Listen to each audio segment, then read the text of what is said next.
Good. Let's go then.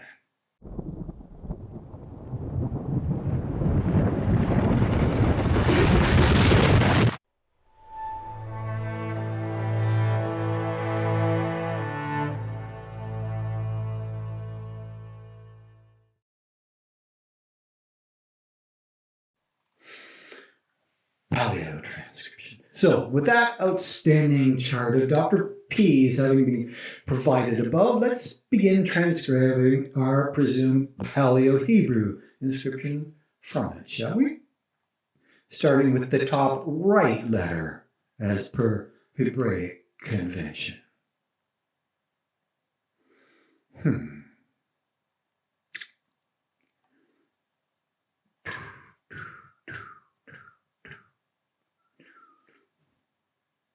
So for our first figure, I hope you can see a distinct similarity of that top right figure in our engraving to the Yod figure of our Petro chart. Hope that you can see a distinct similarity to the figures presented in that new kingdom column of our chronologically relevant column. A distinct similarity despite missing a prominent line, despite missing a horizontal line, makes us missing an overbearing and superfluous line. No, that defining line came much, much later for various other reasons, as you will see. Though it is remotely possible that the outline perimeter of this rock was supposed to be that missing line, but I rather doubt it. Too obscure for something so plain and totally unnecessary. Failing that, you might argue that the middle line is shorter than the other. One thing seems to not like the other, which avoids the similarity. Yes, but once again, that only makes the Hebrew figure even more ancient than the alleged Phoenician. Why? Since that figure even more closely approximates the earlier Egyptian exemplar.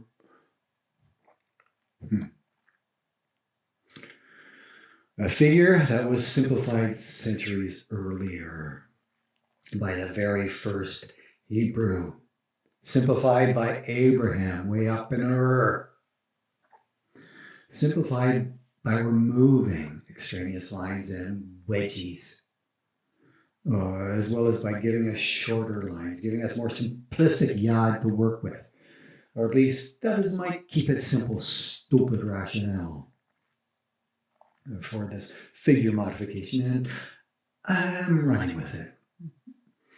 Yes, running with scissors in my arsenal. So, with the above yod identification in mind, our first figure would then have the basic phonetics out of a Y, as in yada yada, or as in Yoda Yoda for all you Star Wars freaks out there. But y'all get the picture, right? Now, y'all might say, Ron, you're being terribly inconsistent now. What about that puny line to the extreme right of our first figure above? Wouldn't that be extraneous as well? Indeed. That would indeed be extraneous as well. Or it might even be a vowel. What? Now, some of you may be saying, what?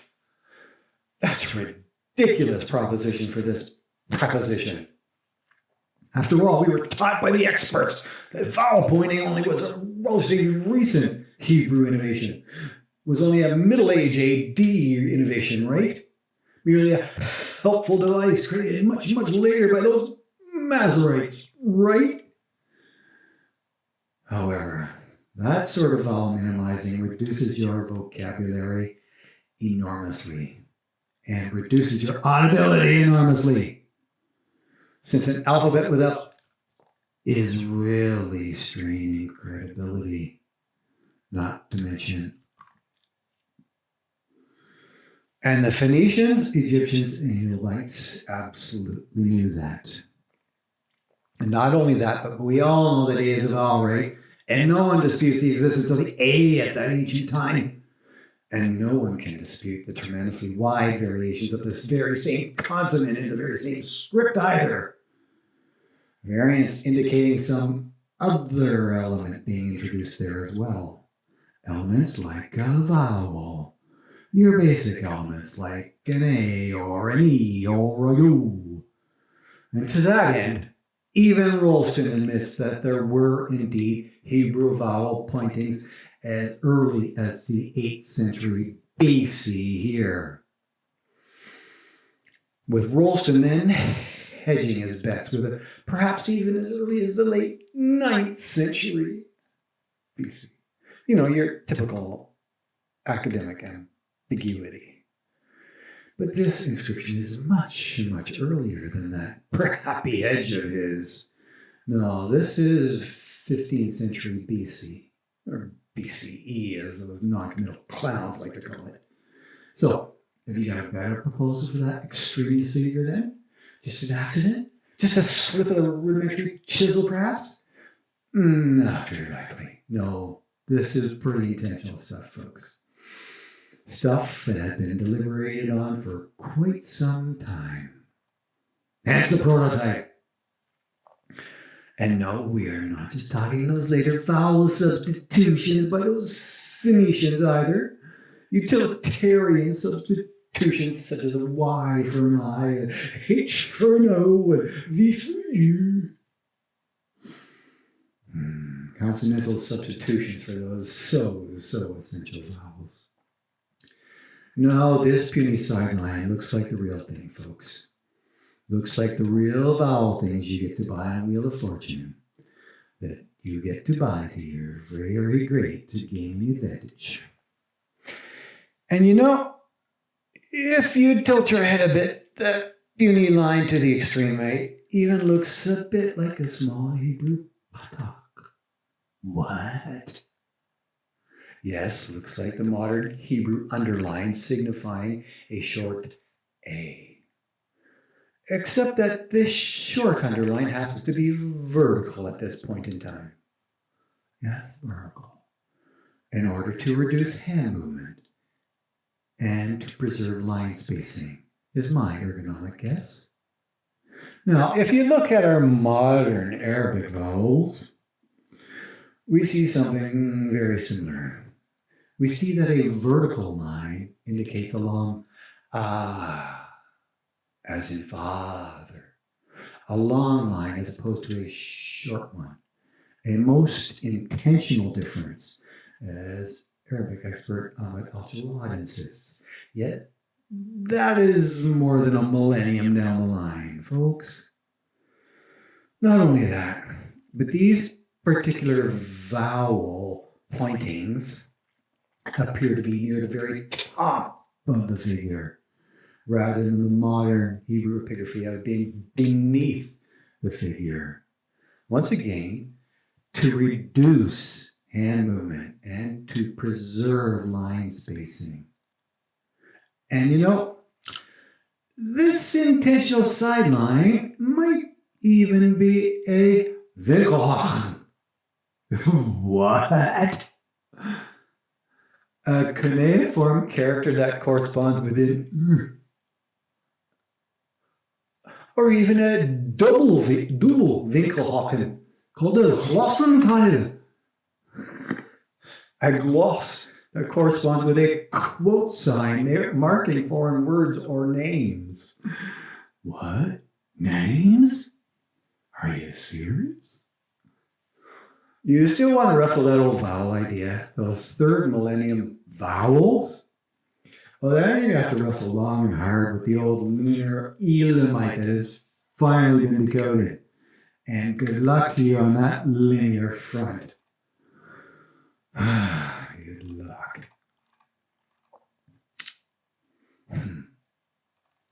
Next, we have a figure strongly resembling an H. As an hut. An H.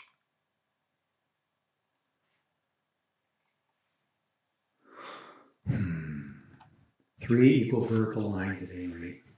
As mentioned earlier, they just so happened to like vertical at the time. Vertical was easier and faster, working with gravity rather than against it. It's an ergonomic thing, okay? And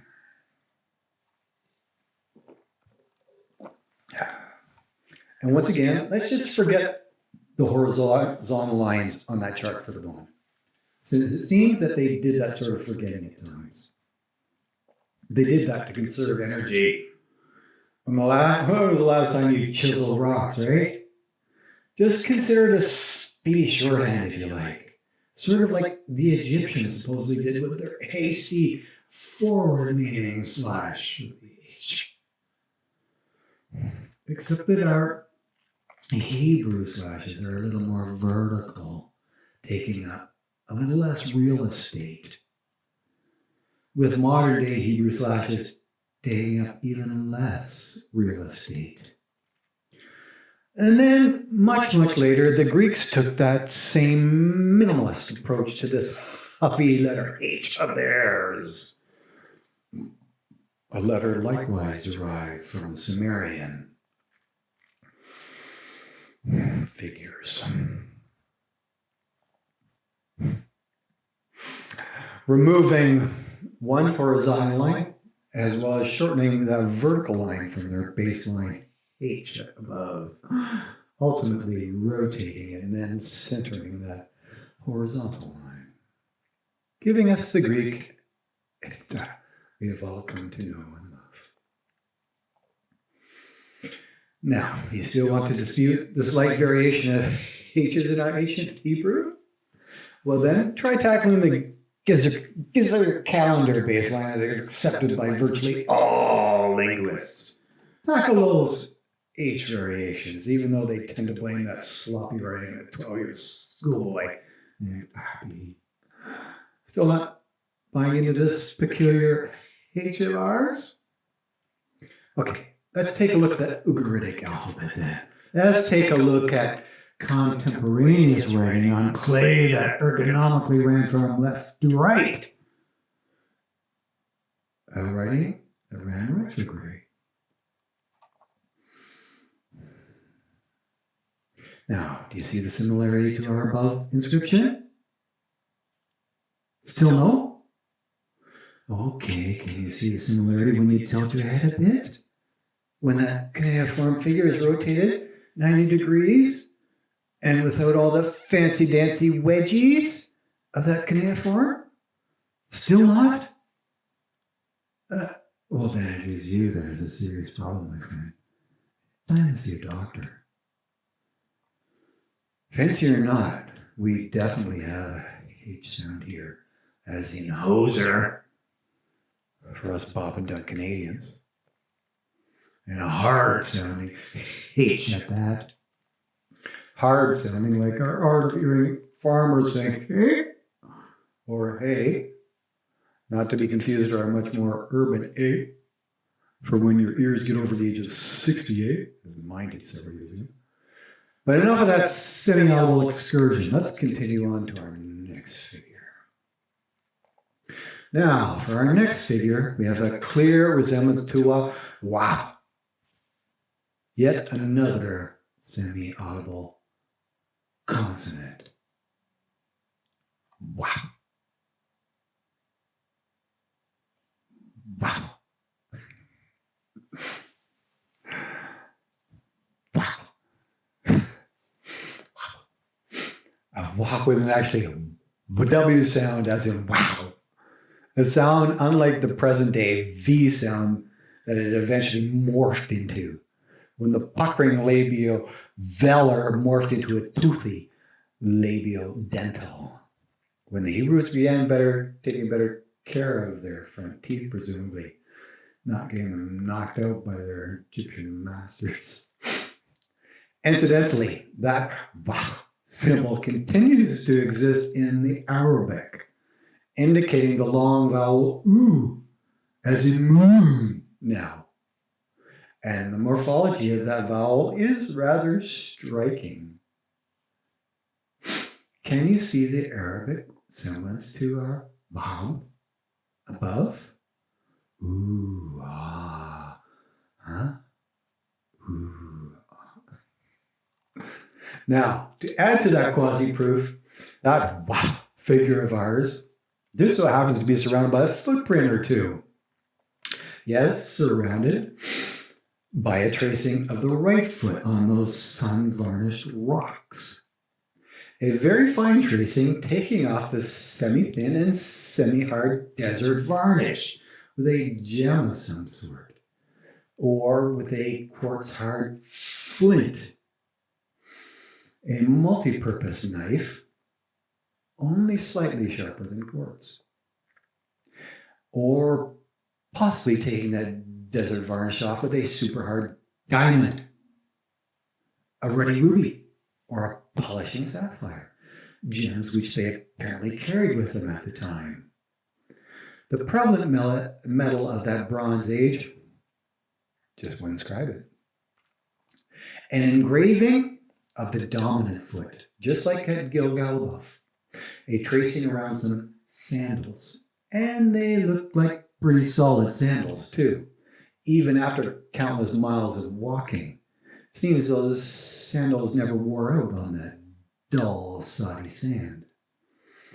An inscription that included the younger generation on it, a generation that would live to walk and talk in the promised land, unlike their squirrely parents. Now, for those of you troopers with the wonderful endurance of getting this far in this article, here is a very special blessing for you.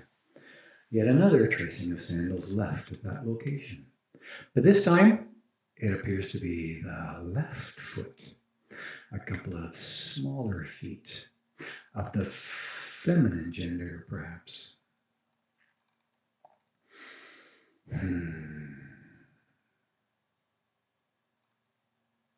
One with sandal and one without. Or maybe the toes extended past the sandal. Huh? Regardless, how did that cute little seashell get there, right? A seashell at least 40 kilometers from the Red Sea. From any water whatsoever. Now, isn't that peculiar, huh? Falling out of the pocket of some tourist? Not likely. You can collect that. Or from some seagull carrying it that far? Or some personal sort of offering from a precocious little girl now. A little Hebrew girl expressing her thanks for preserving her daddy. But pardon that little shell excursion. Let's get back to our fabulous rock in question. Finally, on that first line, we have yet another H. That not so controversial as you might have thought. H, right? Another basic hech, like our awesome engraver made in his Editio Princeps, shown below.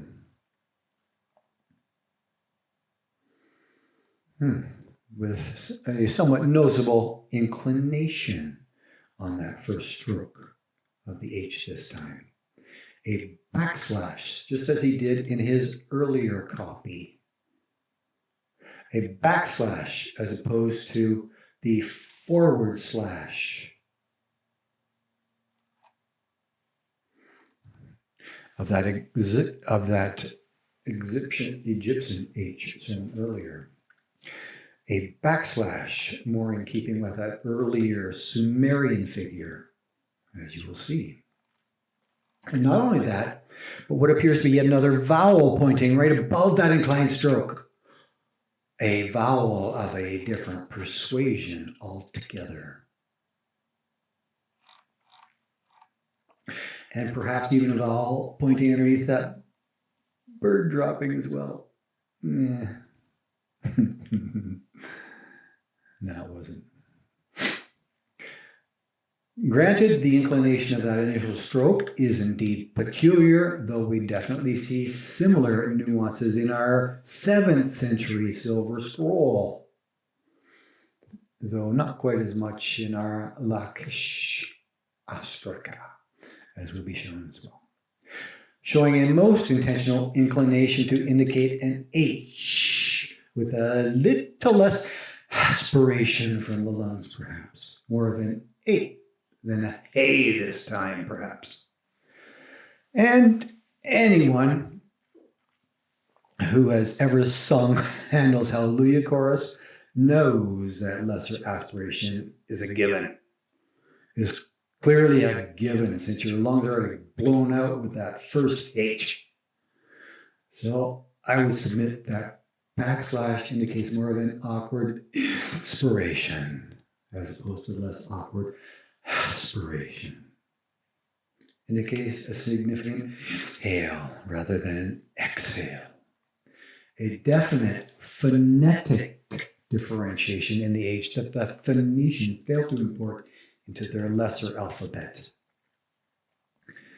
A failure which slowed down the Phoenician progress in linguistics somewhat, leaving them a little winded in the process, you might say. So, putting this first line